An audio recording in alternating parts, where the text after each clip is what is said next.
Hey traders, this is Blake Morrow with Forex Analytics, and you're listening to the week ahead video for November 13th, 2022. I want to thank you all for listening in today. We got a lot to cover. There's been some really big moves because of the inflation data that came out last week. We saw the moves actually start before the inflation data. Inflation data came in weaker than expected. The dollar continued its sell-off into the weekend. Very big moves, and we're going to talk about all of that. And we're going to talk about what's coming up this week and more. So make sure you all stick around. Before I get started, I want to say thank you all for your outreach. I know and well wishes. My family and I are going through some situation the last few days. So I missed Friday of trading. But for all of you in the Forex Analytics community that are in the know, thank you very much. I do appreciate all of your support. And anyway. Thank you. I'm glad I could do this week ahead video for you and with you. So make sure if you like these videos, you like these week ahead videos, you think they're very beneficial for you every trading week, make sure you give myself, the team, a thumbs up, subscribe to the channel down below so you don't miss any of these videos. I'd appreciate it. Let's go ahead and get started. Okay, talking about last week, let's go and start with, I'm going to take you over to gold. The reason why I'm going to take you over to gold because last weekend, we talked about gold breaking a major trend line, okay? And what you can see is gold actually started to break out early last week. And that move, if you don't recall, that move actually started early in the week, and then we stalled ahead of the inflation data. When that inflation data missed, you saw the next big couple of days that we saw in gold. Now, gold is approaching some pretty key levels of resistance. You can see we're above the 78% retracement. The 200-day moving average and the 88% retracement are probably going to be some levels of resistance we need to be paying attention to, as we go into this next week. So keep that in mind. One of the things that didn't quite work out the way I expected was the US dollar Mexican peso. And most of you know this. I've been very much a Mexican peso bull, expecting all of this year for the Mexican peso to increase in value against the dollar, and it has. Now, the thing that happened on Friday, which fortunately, if you guys were in the Forex Analytics community, let me just take you over to the community. If you were in the trades room, you probably saw here at the end of the week, I said, I'm exiting my dollar Mexican peso. I gave reasons why I was exiting those positions at 1933. That was on Thursday in our chat room, and I didn't trade on Friday, but we saw this big reversal on Friday. Mexico reported like PMIs that were, I think it was PMIs that were very weak. It was a big piece of data, very weak. I don't know if it really should have given such an exaggerated move higher, especially because the dollar was losing strength against everything else at the end of the week. But if you've been listening to me for the last, several weeks, several months, several years, decade, whatever, however long you've been listening to my analysis, you've heard me say false breakdowns lead many times to breakouts, or false breakouts lead to breakdowns. We had a false breakdown on the weekly chart, and that we have to pay attention to. We had a false breakdown at the end of the week. However, if you look at the dollar and you look across, across the spectrum, like let's start with the euro dollar. The euro is at important resistance. Now, it's an important resistance because this is the 2016 previous low, and that is being tested at the end of the week. You take a look at like the sterling. We are above the descending trend line, but we're at the 78% retracement, and I'm assuming we're going to come into some resistance up here. So because the dollar is coming into some pretty key levels of support, you've got to be a little careful with the dollar Mexican peso if you're trading it. I am overall still a Mexican peso bull. I'm a little worried about the price action reversal there at the end of the week. I also want to talk about the US dollar Japanese yen. The US dollar Japanese yen sold off quite aggressively. We came down to the 618 retracement. We knew it was going to sell off because it was coming out of an ascending wedge. After coming out of an ascending wedge, you can see we have actually closed at the 618 retracement. Does that mean that you should be buying here? That was a very aggressive move lower. So you have to be respectful of the fact that we had some very excessive selling going into the end of the week. Can we get a bounce? Sure we can. The daily relative strength index just came into oversold indications. You're at the 618 retracement, but also you're below previous resistance that should have acted as support, but we blew right through it. So is it going to bounce? I don't know. Can it consolidate? That, after such an aggressive move, I think is entirely possible. When you've got gold reaching for good resistance, you've got, key major currency pairs like the euro into key resistance, the sterling that's getting close to resistance, the dollar yen that's sitting on support, there is a good chance that we could at least consolidate these recent losses with the dollar before they continue. There's been other big movers like the Aussie dollar, the Aussie massive reversal. We've been talking about all week about this inverted head and shoulder pattern, and the Aussie broke the neckline, but there's still some distance to go before we can complete the inverted head and shoulder pattern. So that's something that we need to take into consideration. You got the Kiwi that broke above 60 cents. That was a big resistance level that I talked about on the trade-off show with Chris Weston on Wednesday before the inflation data, that once it broke 60 cents, we should get a really big move. Here we are, 150 pips higher. And we're getting towards the 618. So, of course, we're coming into resistance there, too. So you look at all these majors and you're like, I don't know if I necessarily want to chase the dollar lower at this point. But is it time? Is this the time to be a buyer? That I'm not really too sure about. Now, I want to go into other asset classes. But before I do so, let me just say that if you haven't tried out Forex Analytics, you should do it. Okay, it's $1 for 10 days.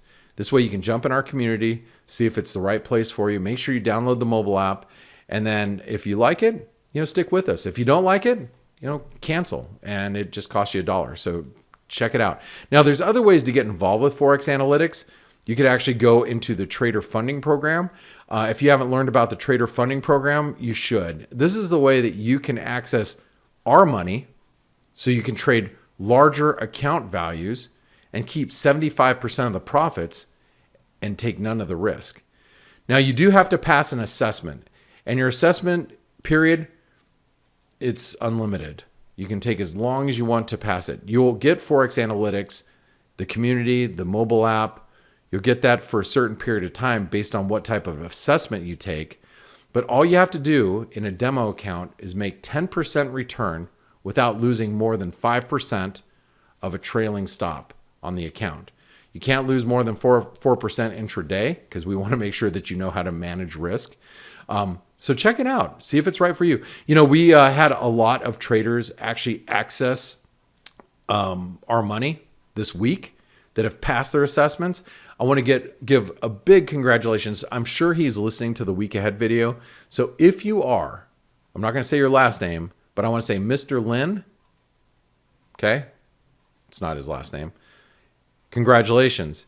Been watching his progress over the course of the last few months. Like I said, few months. He's going to end up accessing one of the larger trading accounts, and he's active in our community. And I want to say congratulations. I'm glad you passed. But we've had a lot of people pass this week, which has been awesome. That means you guys and gals are accessing our money, and you get to make bigger returns and not take any risk. It's a great way to trade. And then you can be involved in our community. And our community is so cool and it's so active that even we have a World Cup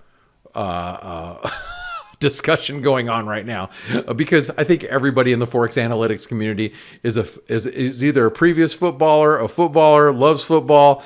It's great. It's going to be fun. The whole FX market ends up stopping for the World Cup anyway, every time it comes around. So make sure you check out the Forex Analytics community. Okay, back to analysis. Let's talk about, we talked about gold. By the way, silver is also making a big move. We're well above the 200-day moving average. We're closing in on a 50% retracement. So you can see this retracement of the last big drop. That 50% retracement comes in right around 22.30 on silver. So be careful. Again, you got gold that's nearing the 200-day moving average. Probably some big resistance levels up here, right? Somewhere around here. You got silver. also approaching, 50% retracement, probably some big resistance that'll coincide. So just be careful with that. Let's take a look at equities. All right. The S&P, the S&P has made a nice recovery, and, we're getting close to the 618 retracement and the 200-day moving average. And then you have channel resistance that's going to come into play. I look around and I think, okay, we're either in a recession, we're going to be in a recession. It's probably going to be a prolonged recession. We haven't even seen the impacts of monetary policy really on the jobs market just yet. We're seeing layoffs. Okay, so we know that higher unemployment claims and slower and weaker jobs data is coming to fruition probably in the coming months, and we haven't really even felt that. So equities, I'm assuming, once we get up towards the 200-day moving average, maybe we get back up towards 1400. That's going to be a place where the market's going to give us a good opportunity to be on the short side, looking for lower prices as we go into year end. Will that coincide with seasonality, like, the quote unquote Santa Claus rally? Sure. But, I've seen the Santa Claus rally. I know a lot of people hate it when I say that, but I've seen the Santa Claus rally happen the day after Christmas going into New Year's. So Santa Claus rally doesn't mean you're actually it could happen in the month of December. We could actually see some selling coming in, the next couple of months. So just keep that in mind as we are moving higher in the S&P. I think these levels up here are going to give us some opportunities to be on the short side. If you look at the NASDAQ, NASDAQ's making a bit of a recovery, but the recovery has been very, how should I say, shallow, considering the fact that you've had so many tech stocks, you've had FANG stocks that were hitting, new lows just earlier this week. Yeah, the recovery has been shallow compared to other markets. You got the Dow that is at the 618 retracement. We've got some resistance overhead. We are, though, well above the 200-day moving average, but I'm assuming that this is going to give us some resistance up here in the Dow, as we're approaching the 34,000, maybe 35,000 range. So just keep that in mind with equities. As we're bouncing. I think that this week is going to be very telling to see if we're going to see risk continue or quite possibly reverse. Remember, the dollar is a big component of this. Let's talk a little bit about the dollar index. The dollar index is below the 78% retracement of this last move higher. The 200-day moving average is not that far away. So between this low and the 200-day moving average, my assumption is the dollar index is going to come into some really, really key support. And we're going to find out if the dollar, what the dollar is really made of going into, I would assume middle of next week. Speaking of next week, let's talk about some of the data that's coming out. So, on Tuesday, speaking of economic data and jobs data, you're going to have jobs data coming out of the UK. Now, remember, and you guys and gals that live in the UK and in Europe, this, as we come into the winter months, it's starting to get cold. Is that same temperature coming to the employment picture in the UK? Well, it looks like we're going to be finding out soon. Speaking of the UK, we're going to have CPI data that is going to be released. So inflation data on Wednesday in the UK. So keep that in mind if you are trading the sterling. The Canadian, that just verbally came out of my mouth. The Canadian, it's kind of like saying aluminum. All right. Canada is dealing with CPI data that comes out on Wednesday. Sorry if you guys if you're Canucks out of Canada. But we do have a head and shoulder pattern here in the dollar CAD. And we've been talking about that over the last couple weeks. I believe I mentioned it on the week ahead video last week. Okay, we have the dollar CAD head and shoulder pattern. Actually targets 130 or near the 200-day moving average right through here. So with inflation data coming on Wednesday, keep that in mind as well. We have retail sales data out of the U.S. coming in. Also, I was looking for the dollar index. Where the hell did my dollar index go? Where did my dollar index go? Oh, there it is. We have retail sales coming out of the U.S. On Wednesday. We also have on Wednesday, we're going to have employment data out of Australia. So Australia, it's going to, as you all know, we're getting a really aggressive bounce in the Aussie. but we're going to probably be coming into some pretty key fib levels around the 67, 75 level ahead of the employment data that will be Wednesday night, Thursday morning if you're in Europe, or late night if you're in Europe, Wednesday night if you're in the US or in North America, Thursday morning if you live in Sydney or Melbourne or Perth or somewhere, Brisbane, wherever. We have also Philly Fed coming from the US on Thursday. And then on Friday, we're going to have some housing data out of the US. We have retail sales out of the UK.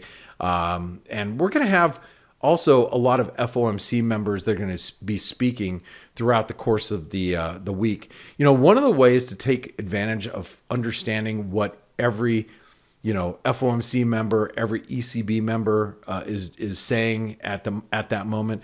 Make sure you're paying attention to your live Squawk feed that is included inside of Forex Analytics. Okay, that's gonna help you stay on top of all the comments that are coming out. It's going to be really interesting to see how the Fed, not just the Fed chair, but all the FOMC members and governors, how they're interpreting the inflation data that came out this last week. And remember, you can get all of your analysis, whether you're talking about basic, candlestick, macro, harmonics, Elliott wave analysis for all of your different currency pairs and these 30 different instruments that we cover right on the Forex Analytics app or right in the Forex Analytics page. So guys and gals, I want to say thank you so much for hanging out with me this weekend. Again, thank you for all the well wishes. My family appreciates it. And again, if you enjoyed this video, make sure you give us a thumbs up, subscribe to the channel. And I want to say, have a great remainder of your weekend. I'll see you Monday or Tuesday on the Face Show, the free Face Show that we broadcast every single morning for free for you all. We'll see you then. Hey traders, this is Blake Morrow with Forex Analytics. Thanks for stopping by our YouTube channel. Don't forget to like these videos, share them, and subscribe to our channel so you don't miss any of the content that we provide here for free. Thanks for stopping by. I'll see you in the next video.